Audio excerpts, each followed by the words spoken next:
before we get going, I got something here quick. First of all, I'd like to thank our fans that came out for us the other night at UCF. Unbelievable, amazing feeling when you play on the road and your fans come out, and then it almost kind of shakes the other team. It puts it's great to be in media after, and the other media members are asking you about, feeling like you have a home court advantage on the road. So first and foremost, tremendous gratitude, thankfulness to our fans. It's happened multiple times this year, and we couldn't be more appreciative.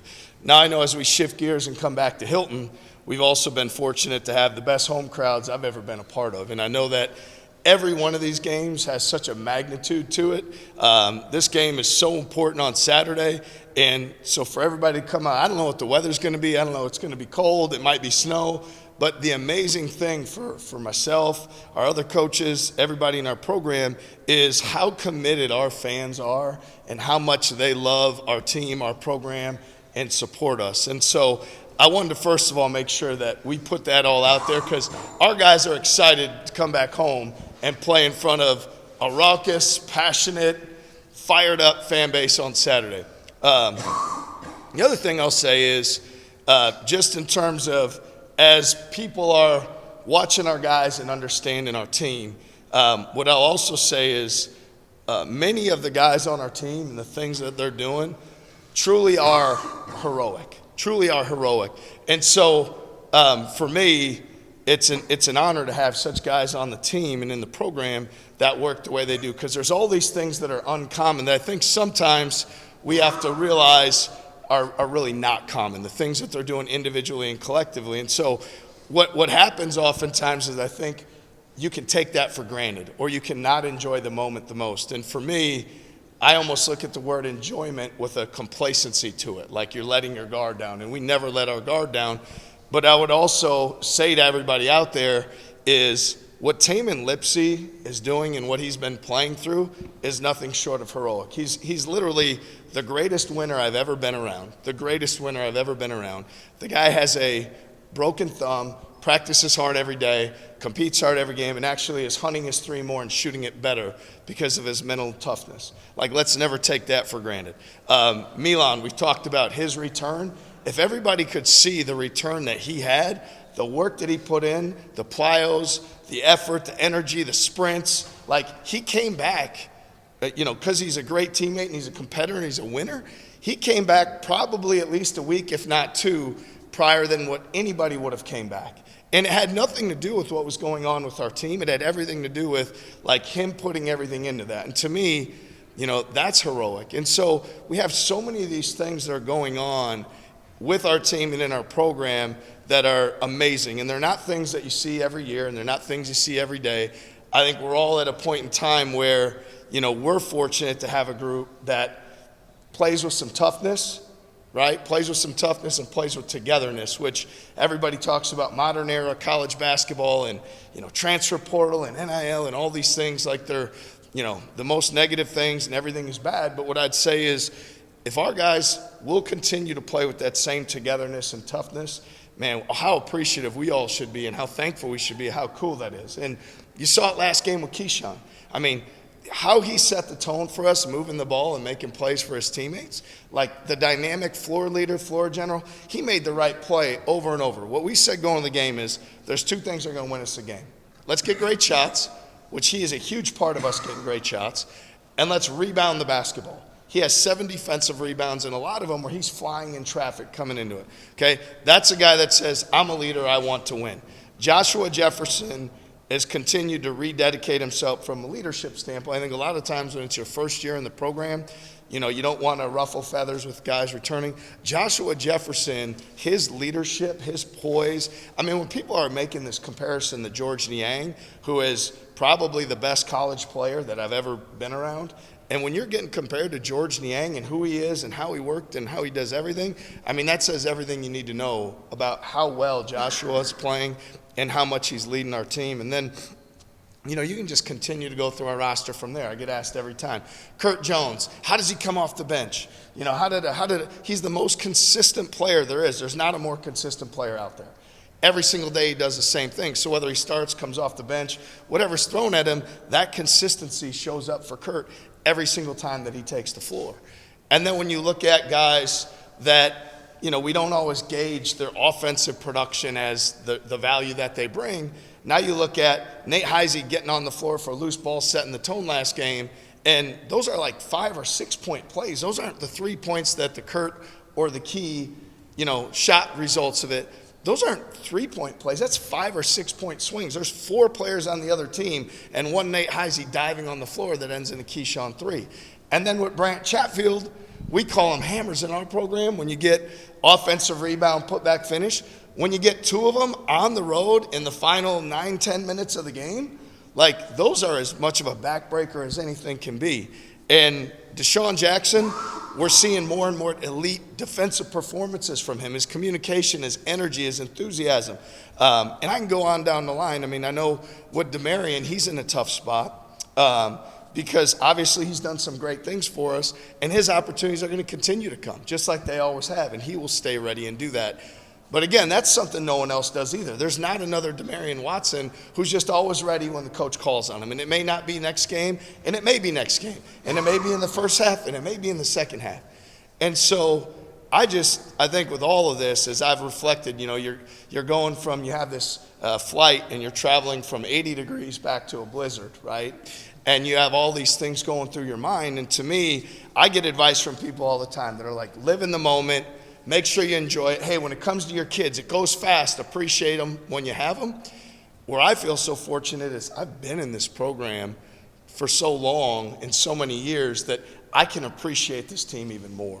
I've been here when it hasn't been as good. I've been here when we haven't seen these heroic stories. I've been here when we haven't accomplished these things. And so I just like to, again, I'm really, as we were coming back, feeling fortunate for our fans, fortunate for our players.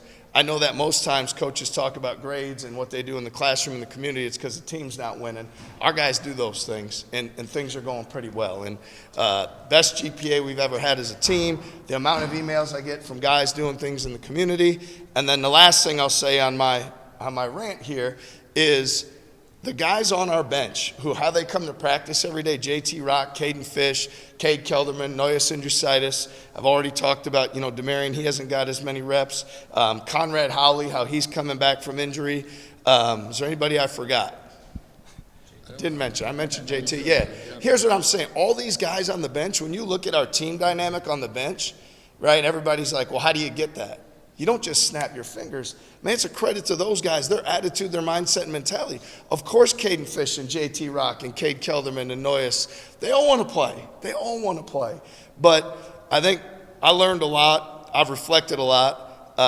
Again, it starts with the gratitude and thankfulness to our fans, appreciation for all the heroic things our guys are doing, and excitement and enthusiasm for what is still in front of us this season. So I may have answered all your questions, but I don't know if you have any. I do. Yeah. So what you're telling us, you got on the plane, you fell asleep, and all of a sudden It's a Wonderful Life started playing like a dream in the back of your head, and you're like, oh, yeah. Appreciate what you got. No, it wasn't that as much. It was actually more of like, I'm not a great sleeper after games, right? And so I'm hopeful that everybody else on the plane can get to sleep. And sometimes you're there by yourself, and you really just stop and think about everything that's going on around you, because in that moment, your phone doesn't work, and if you're me, you can't sleep.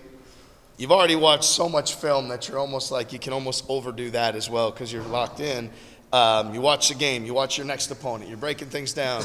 All of that comes into play, and then you really stop to think about it and you have perspective. And so I guess to me, I had that moment of perspective and appreciation for all of it.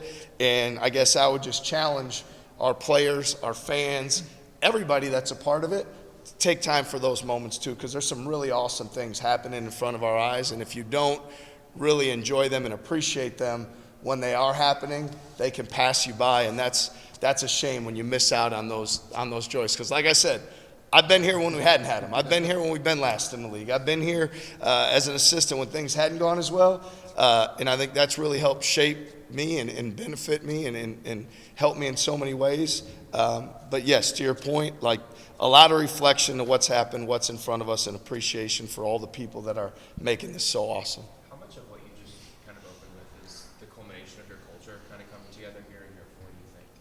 Yeah, I think, people use that word culture all the time, which I always think that's like the sum of everybody's decisions when nobody's watching, right? Like, what do you do when nobody's watching? Because everybody in front of a camera, in front of a microphone, it can be easier to make certain choices that you don't always make. And I think our guys, we preach so much of how you do anything is how you do everything, the daily habits and the focus on it.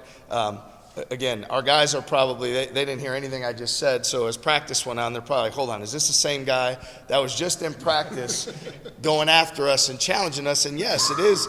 It's because I appreciate him, because I love him, because I know.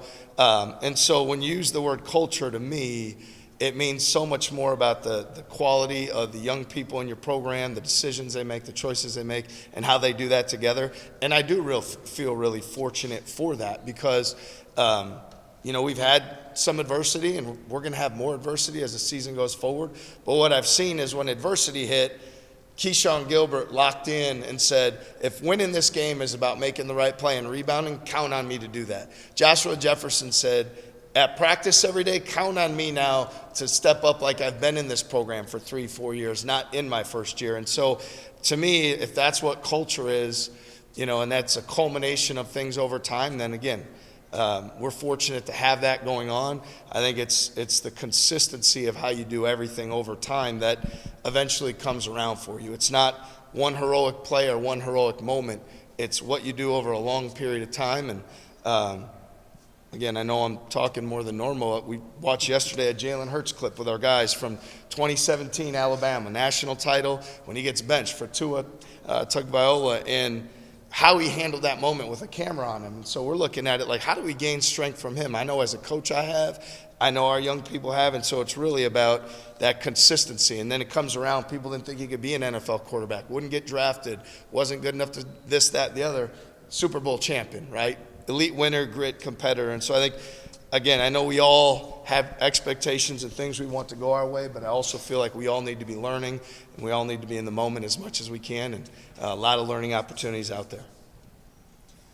I know you've touched on Jefferson already, but just how do you feel him and Deshaun have transitioned to Big 12 play and just the physicality that this league and conference requires? Well, they have a great chemistry together, first of all, which helps. They really have a investment in a relationship.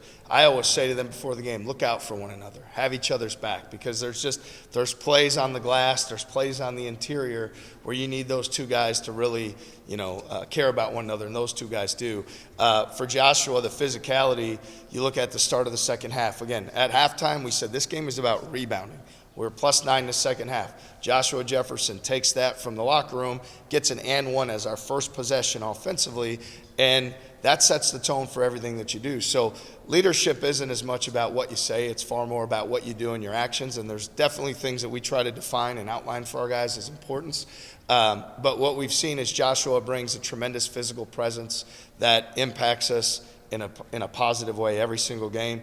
Deshaun is screening more than he was early and getting us baskets. There's a couple baskets last game. Keyshawn gets one on a cut.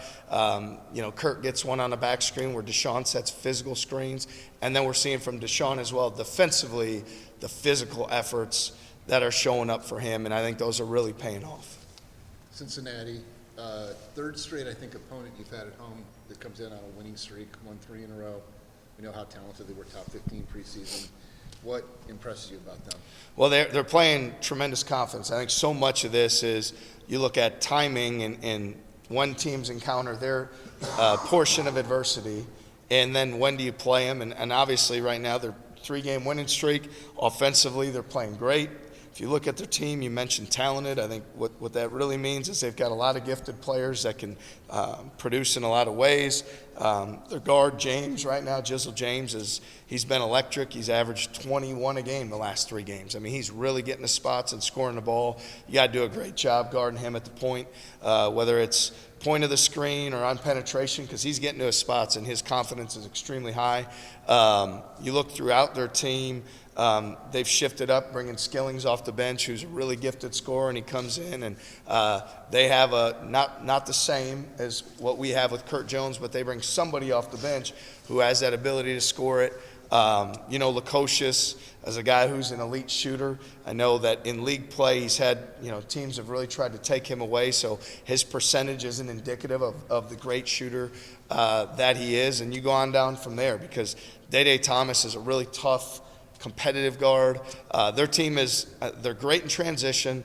They're playing excellent offensively right now, and I say all that, and their identity is their defensive ability. They keep the ball in the paint. They really rotate. Dylan Mitchell's a tremendous, versatile defender. Bondago on the front line is an elite shot blocker. So, they're a really complete team. They're a team that defensively is great and who now is playing really well with a lot of offensive confidence as well. What kind of impact do you hope that rotation has on your guys? Well, I know it's had a big impact on me because everybody will ask about sideline demeanor and how you communicate. And I remember in 2017 watching that and saying, if Jalen Hurts as a college junior at 20 years old, in his toughest moment where he's been in the national championship game starter as a freshman, as a sophomore in the national championship game as a starter, and it's halftime and your coach comes to you and says, we believe there's somebody else that can help us win this game more than you at this spot right now. And now for 2.5 hours, all the way from, I remember being upset for him. The camera's on him. Everybody's looking for him to crack. Everybody's looking for his body language. Everybody's looking to see him get frustrated, mad, and have that moment. And the camera stayed on him for the final 2 hours of the game and for the whole 30 minutes of the trophy to him running on the field. And so I think I learned so much from that, and I wanted to help our guys be able to learn some things from that as well. Because for me, I was in a spot at South Dakota State where I was a head coach, and I was probably more demonstrative, reactive, those sort of things to when things didn't go your way.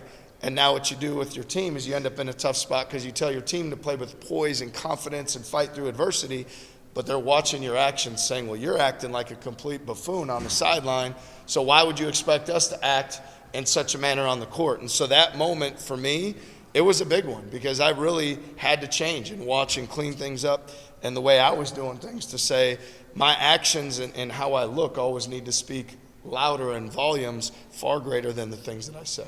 There was a video shared this week on social media from the Iowa State Athletic account of your players kind of doing impersonations of you. And one thing, I don't know if you've seen it or not, but one thing a lot of them said was, we will rebound, we will get steals, we will pressure the ball. Why is it that you speak in the affirmative in pregame with them? I imagine that's when they're kind of impersonating. Yeah, no, we speak that way all the time because I feel like you set a standard and then you focus to perform to the standard. And I think if it's we will, ...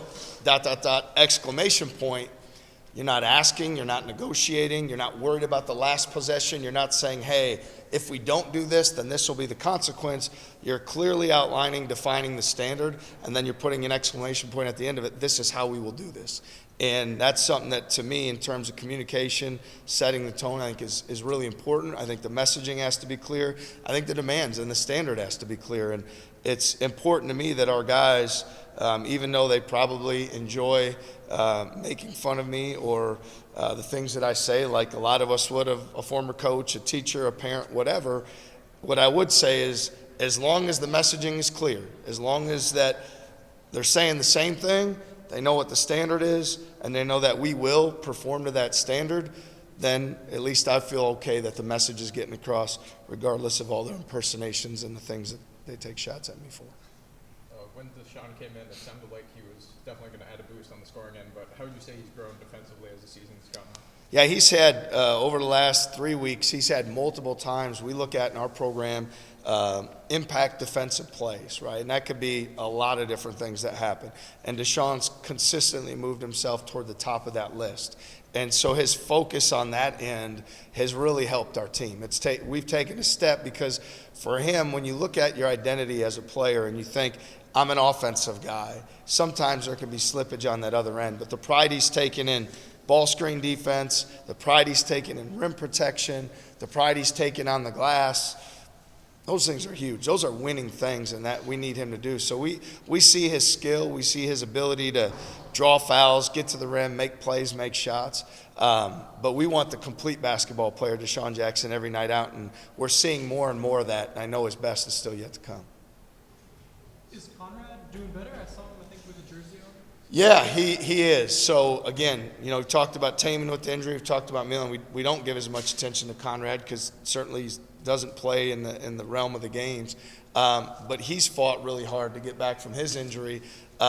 He's trying to get back out there and practice so he can impact things in a more positive way. He's done so many great things for our program, and I know, this is like he's kind of in year 3 wants his best to be in front of him. We talk to our guys all the time about you have to keep getting better. You can't stay the same. And I know that he wants to be back out there. So I don't know what his status will be in terms of on Saturday, is he in uniform? And if he's in uniform, could he go into the game? That's for our medical staff to determine. But I can tell you he's really fighting, working, and competing to be there for his teammates and to be available and to be in practice and to bring energy to the group. And that means a lot to me.